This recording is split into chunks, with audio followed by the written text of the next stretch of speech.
አንድ ወቅት ባልና ሚስት አብረው ሲኖሩ በመሃላቸው ልዩ የሆነ ፍቅር ነበራቸው። ሁለት ልጆችም ወልደው ነበር። ነገር ግን ችግር ላይ በመውደቃቸው ባል ሊሰራ ተስማምተው ራቅ ወዳለ ከተማ ሄዶ መስራት ጀመረ። በተከታታይ ለ16 ዓመታት ሰራ። ከዚያ ወደ ናፈቁት ቤተሰቦቹ ለመሄድ ሲነሳ ያልገመተው ነገር ከቀጣሪዎቹ ሰማ። ደሞዙ በተለያየ ምክንያት ተቆራርጦ ከሚጠብቀው ከግማሽ በታች የሆነው 3000 ብር ተሰጠው። የተሰጠውን ተቀብሎ እግረ መንገዱን ሥራ ካገኘ እየሰራ ጠርቀም ያለ ብር ይዞ ቤተሰቦቹ ጋር ለመሄድ ተነሳ። በመንገዱ አንድ ሸምገል ያሉ አባት አገኘ። ወዴት ትሄዳለህ ልጄ? ከየት ነውስ የምትመጣው አሉት። እሱም ከመጀመሪያው እስከ መጨረሻው ነገራቸው። እሳቸውም እንዲህ አሉት፣ እንግዲያውስ የምትፈልገውን ነገር ማግኘት ቀላል ነው። እሱም እንዴት አባቴ ሲል ጠየቃቸው። እሳቸውም በል 1000 ብሩን አምጣና እነግርሃለሁ አሉ። የቸገረው ነውና አንስቶ 1000 ብሩን ይሰጣቸዋል። እኒህ አባትም አቋራጭ ነው ብለህ በማታውቀው መንገድ አትሂድ፣ ይህ ምክር አንድ ነው ይሉታል። ሁለተኛውን ሺህ አምጣና ሁለተኛውን መንገድ ልንገርህ ይሉታል። እሱም በየዋህነት ሁለተኛውን ሺህ ይሰጣል። በማያገባህ አትግባ፣ ይሄ ደግሞ ሁለተኛው ምክሬ ነው ይሉታል። በቃ ይሄ ነው ቢላቸው፣ አዎን ልጄ ሶስተኛውን አምጣና በጣም አስፈላጊውና የመጨረሻውን ስጦታ ልስጥህ አሉት። ሰጠ። እሳቸውም ክፉ ለማድረግ አትቸኩል ብለውት በባዶ ኪሱ ከሦስቱ ምክሮች ጋር አሰናበቱት። እሱም ጉዞውን ወደ ቤቱ አደረገ። በመንገድ ነጋዴዎች አግኝቶ እያወጋ ሲጓዝ መሸ። ነጋዴዎችም ለምን በአቋራጭ አንሄድም በማለት ጉዞ ጀመሩ። እሱም አብሯቸው ጉዞ እንደጀመረ የሽማግሌው አባት ምክረ አንድ ትዝ አለው። እሱም የተባለበት ቤት አንኳኩቶ ቤቴ እንግዳ ነው ተብሎ ገባ። ታዲያ ከቤቱ ባለቤት ጋር ሲያወጉ ከየት እንደመጣ ቢነግረው ባለቤቱ ተገርሞ እንዴት ሆነክ ተረፍክ? ባልከው መስመር የመጡ የነበሩ ነጋዴዎች ተዘርፈው ነጋዴዎቹም ተገለው ከተማው ለቅሶ ብቻ እኮ ነው የሆነው አለው። ያቺ በ1000 ብር የገዛት ምክር በብር የማትገዛ ሕይወቱን አተረፈችለት ማለት ነው። ስለመሸ የቤቱን መቤት ምግብ ለእንግዳው ልታቀርብ ከጓዳ ብቅ አለች። እንግዳው አይኑን ማመን አልቻለም። የተወሰነ አካሏ ብቻ ነው ሰው የሚመስለው። በዛ ላይ ማስፈራራቷ ወደ ጓዳ እስክትገባ ናፈቀ።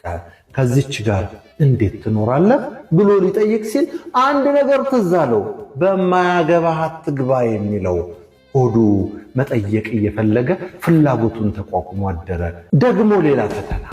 የቤቱ ባለቤት ከመሄድ በፊት የማሳይህ ነገር አለኝ ብሎ ወደ ጓሮ ወሰደውና የሰው አጽም የሞላበት ሜዳ አሳየው። እንግዳውም ይህ ምንድነው ማለት ፈልጎ ነበር፣ ግን በማያገባህ አትግባ ብሎ ራሱን እየነቀነቀ ዝም አለ። የቤቱ ባለቤትም ተገርሞ በእውነት አንተ የምትገርም ሰው ነህ፣ ይህ የምታየው ሰው ሁሉ ስለ ሚስቴ የማያገባቸውን አስተያየት ስለሰጡ የተገደሉ ናቸው። እንዳንተ እዚህ ቤት በእንግድነት የመጡ ነበሩ። አንተ ግን ታላቅ ሰው ስለሆንክ የሀብቴን 1/4 ሰጥቻለሁና ይዘህ ትሄዳለህ ተብሎ ባለ ብዙ ሀብት ሆኖ ወደ ቤቱ ሄደ። እዛች ደሳሳ ጎጆ የደረሰው ከሌሊቱ 6 ሰዓት ነበር። ሁሉም ነገር ቢለወጥም ቤቱን ግን አላጣውም። በትልቅ እንጨት የምትዘጋ በሩን ገፋ ሲያደርጋት ተከፈተች። አይኑ ግን ከማያምነው ነገር ላይ አረፈ። ሚስቱ 2 ጎረምሶች መካከል ተኝታለች። በንዴት ጦፎ ትልቅ ድንጋይ አንስቶ ወደ ውስጥ ሊገባ ሲል ሦስተኛው ምክር ትዝ አለው። ክፉ ለማድረግ አትቸኩል የሚለው። ከቤቱ ውጭ በተጋደመው ዛፍ ላይ ቁጭ ብሎ አደረ። ሚስት በጠዋት ተነስታ ደፋ ቀና ስትል ድንገት ባሏን ስታየው እልልታዋን አቀለጠችው። ዘላ ተጠመጠመችበት። ከእንቅልፉ የነቃው ባል በመደናገጥ ሳለ እጆቹን ይዛ ወደ ቤት ገብታ 2ቱን ጎረምሶች አስተዋወቀችው። ይህ የመጀመሪያው ልጅህ፣ ይህ ደግሞ ሁለተኛው ብላ። እንግዲህ የመጨረሻው ምክር የልጆቹን ነፍስ ከማጥፋት ረዳው ማለት ነው። ሰውየው 3ቱ የሽማግሌው አባት ምክሮች በደስታ ከቤተሰቡ ጋር እንዲቀላቀል አደረጉት። አንደኛ አቋራጭ ነው ብለህ በማታውቀው መንገድ አትሂድ። ሁለተኛ በማያገባ አትግባ። ሶስተኛ ክፉ ለማድረግ አትቸኩል። ሳሮን እንዳለ እንዳዘጋጀችው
ሙስሊሞች ነን የአላህ ባሮች የሰላም ዘብ የሪሳላ ወታደሮች ሙስሊሞች ነን የአላህ ባሮች የሰላም ዘብ የሪሳላ ወታደሮች ሙስሊሞች ነን የአላህ ባሮች የሰላም ዘብ የሪሳላ ወታደሮች ሙስሊሞች ነን የአላህ ባሮች የሰላም ዘብ የሪሳላ ወታደሮች